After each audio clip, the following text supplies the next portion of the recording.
మన్యాల్సిన టాక్స్కి స్వాగతం సుస్వాగతం. ప్రపంచం దృష్టి అంతా కూడా ఈరోజు ఇరాన్, ఇజ్రాయెల్, అమెరికాల మధ్య జరిగే యుద్ధం మీదే ఉంది. ఎందుకంటే మొన్న ఖొమేనీని హత్య చేసిన తర్వాత ఆ యుద్ధంలో చనిపోయాడు ఆయన. దాడి జరిగింది. తర్వాత అక్కడికి యుద్ధం ఆగుతుందా? ఎందుకంటే వాళ్ళు 40 రోజులు ఈ శ్రద్ధాంజలి ఘటిస్తా అన్నారు. సో అక్కడ సభలు సమావేశాలు జరుగుతాయి అనుకున్నారు. అయితే అక్కడ ఇరాన్లో పరిస్థితి ఒక చిత్రంగా అనిపించింది. ఒకవైపు చూస్తే ఖొమేనీ చనిపోయిన తర్వాత అక్కడ ప్రజలు ఉత్సాహంగా ఉత్సవాలు చేసుకున్న ఒక వర్గం అయితే, మరి ఇంకొక వర్గం అయితే బాధతప్త హృదయాలతో ఆయన అంతిమయాత్ర సాగించడం ఒకవైపు. మరి ఆయన విగ్రహాలను కూడా అక్కడ పగలగొట్టేశారు. సో ఇలా చూసుకున్నట్లయితే గొప్ప చిత్రమైన వాతావరణం ఇరాన్లో మనం చూసాం. అయితే అక్కడ యుద్ధం ఆగిపోద్దా? ఎందుకంటే సుప్రీం కమాండర్ చనిపోయిన తర్వాత యుద్ధాన్ని ఎవరు లీడ్ చేస్తారు? అంతేకాకుండా 40 మంది ద టాప్ మోస్ట్ లీడర్స్ కూడా చచ్చిపోయారు ఆ అటాక్లు అని అన్నారు. కానీ ఇప్పుడు చూస్తే ఈరోజు రీసెంట్గా ఇక్కడ దుబాయ్లో అమెజాన్ మీద కూడా దాడి జరిగింది. అదేవిధంగా దుబాయ్లో హోటల్ కూడా గతంలో దాడి చేశారు, హోటల్ మీద అని అందరూ ఖండించారు. అయితే అదేవిధంగా అక్కడ ఇరాన్లో చూసుకున్నట్లయితే బాలికల ప్రైమరీ స్కూల్ మీద దాడి చేయడం జరిగింది ఇజ్రాయెల్. దాంట్లో 200 మంది చిన్నపిల్లలు చచ్చిపోయారు. దాన్ని చాలామంది ఖండించారు. అయితే యుద్ధం ఎక్కడికి దారితీస్తుంది? ఇప్పుడు ఇది 3వ ప్రపంచ యుద్ధానికి దారితీస్తుందా? లేదు యుద్ధం ఎవరైనా కలుగు చేసుకొని శాంతి ఒప్పందాలు చేస్తారా? ఆగుతుందా? లేదా ఇది ఒక దావాలాగా అంటుకుంటుందా మొత్తం ప్రపంచంతటి కూడా? చూడండి, ఒక ఇంటికి నిప్పు అంటుకుంటా పక్కన ఇంట్లో కూడా అంటికిపోయినట్లు అలాగ అంటుకుపోతూ వెళ్ళిపోద్దా? ఏం అవ్వబోతుంది అన్న టెన్షన్ చాలా మందిలో ఉంది. ఇప్పుడు చూసుకున్నట్లయితే ఇక్కడ ఇరాన్ దాదాపుగా 6-7 దేశాలతో ఒకేసారి యుద్ధం చేస్తుంది. అటు దుబాయ్ కావచ్చు, మరి లేదంటే ఖత్తర్ కావచ్చు, ఇటువంటి అవి కూడా ముస్లిం దేశాలు. చిత్రం చాలామంది డౌట్ ఏంటంటే ముస్లిం దేశాల మీద ముస్లిం దేశం యుద్ధం చేయడం ఏంటండి. ఇంకొక వైపు మీరు గమనిస్తే ఎవరు పెద్దగా పట్టించుకోవటం లేదు. కానీ ఇటు పాకిస్తాన్, ఆఫ్ఘనిస్తాన్ కూడా ఒకవైపు యుద్ధం చేస్తున్నాయి.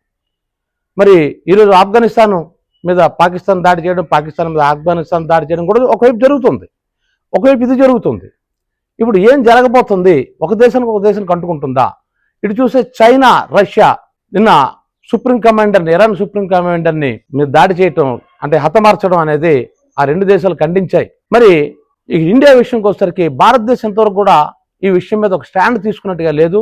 మరి భారతదేశం తాలూకా విదేశాంగ విధానం ఏ విధంగా ఉండబోతుందో అర్థం కావట్లేదు.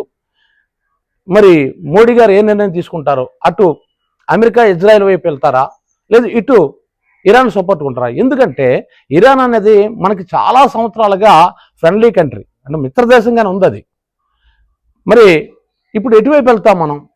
ఇంకా చిత్రం ఏంటంటే మన ప్రధానమంత్రి గారు అక్కడ ఇజ్రాయెల్ ప్రధానమంత్రి నుండి నెతన్యాహుని కలుసుకున్న క్షణంలోనే ఆ యుద్ధానికి ఏర్పాట్లు జరిగిపోతున్నాయి. మరి మోడీ గారు అక్కడి నుంచి బయలుదేరి ఇండియాగా రాకముందే అటాక్ జరిగిపోయింది. అంటే ఇది మోడీ గారికి కూడా చెప్పారా, చెప్పకుండా అటాక్ చేశారా? అది కూడా అర్థం కావట్లేదు. ఇప్పుడు భారతదేశం ఏ విధానం తీసుకోవాలి? ఇది ఎందుకు ప్రత్యేకించే విషయం ఎత్తానంటే మనం చూసుకున్నట్లయితే కాశ్మీర్లో మరి సుప్రీం కమాండర్ ఖొమేనీ మీద దాడికి వ్యతిరేకంగా అక్కడ వాళ్ళ సంతాప ధర్నాలు గట్టా లేదంటే ర్యాలీలు గట్ట తీశారు. మరి హైదరాబాద్లో కూడా అలాంటి జరుగుతున్నాయి, మరి బొంబాయిలో కూడా జరుగుతున్నాయి. అంటే వీళ్ళంతా ఈ ప్రజలు, ఎందుకంటే ప్రభుత్వం ఎటువైపు నిర్ణయం తీసుకుంటే ప్రజలు అటువైపు మాట్లాడతారు ఎక్కువగా. ఇప్పుడు భారతదేశ ప్రజలకు ఎటువైపు సపోర్ట్ చేయాలి? యూట్యూబర్స్ కావచ్చు, లేదంటే సోషల్ నెట్వర్క్లో యాక్టివ్గా ఉన్నటువంటి వ్యక్తులు కావచ్చు, వీళ్ళు ఎవరికి సపోర్ట్ చేస్తూ పోస్టులు పెట్టాలా అన్న విషయం కూడా కన్ఫ్యూజ్గానే ఉంది. ఎందుకంటే ఈరోజు చూసుకున్నట్లయితే ఎంఐఎం అతను అక్బరుద్దీన్ ఓవైసీ అతనేమన్నాడు, ఇది అన్యాయం, ఇది ఇలా దాడి చేయటం, ఇలా చంపడం అన్యాయం అని ఆయన అన్నాడు. కానీ దానికి బీజేపీ రాజాసింగ్ ఏమన్నాడు, ఓ పని చేయి, నేను నీకు ఫ్లైట్ టికెట్లు ఇస్తాను, నువ్వు వెళ్ళి యుద్ధం చేసి అమెరికాకి వ్యతిరేకంగా అని అన్నాడు. అంటే ఇప్పుడు బీజేపీ స్టాండ్ ఎటువైపు ఉంది? రాజాసింగ్కి ఏమైనా సమాచారం అందిందా భారతదేశం ఎటువైపు ఉండబోతుంది అనేది? సో ఇక్కడ కన్ఫ్యూజ్గా ఉంటే ఇక్కడ ప్రజల్లో ఒక చీలిక వస్తుంది.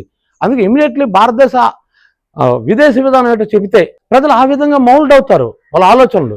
మీరు చెప్పకుండా కానీ లేట్ చేశారనుకోండి, ఇక్కడ ప్రమాదం ఏం జరగబోతుందంటే కొంతమంది ఏమో ఇరాన్ సపోర్ట్గా వెళ్తారు ప్రజలు, అంటే వాళ్ళ మానసిక భావనలు ఉంటుంది.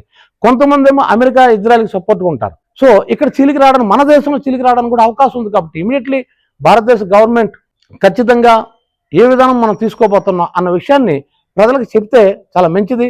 ఎందుకంటే లేదంటే చాలా ఇబ్బందులు భవిష్యత్తులో రావడానికి అవకాశం ఉంటుంది. మరి ఇది ప్రపంచ యుద్ధానికి ఎందుకు దారితీస్తుంది అన్న డౌట్ ఎందుకు వస్తుందంటే, ఫర్ ఎగ్జాంపుల్ ఈ ముస్లిం దేశాలైనటువంటి దుబాయ్ కావచ్చు, ఏఈ కావచ్చు, లేదంటే ఖతార్ కావచ్చు, కువైట్ కావచ్చు, ఇవన్నీ కూడా ముస్లిం దేశాలు అయినప్పుడు కూడా దాని మీద ఇరాన్ దాడి చేస్తుంది.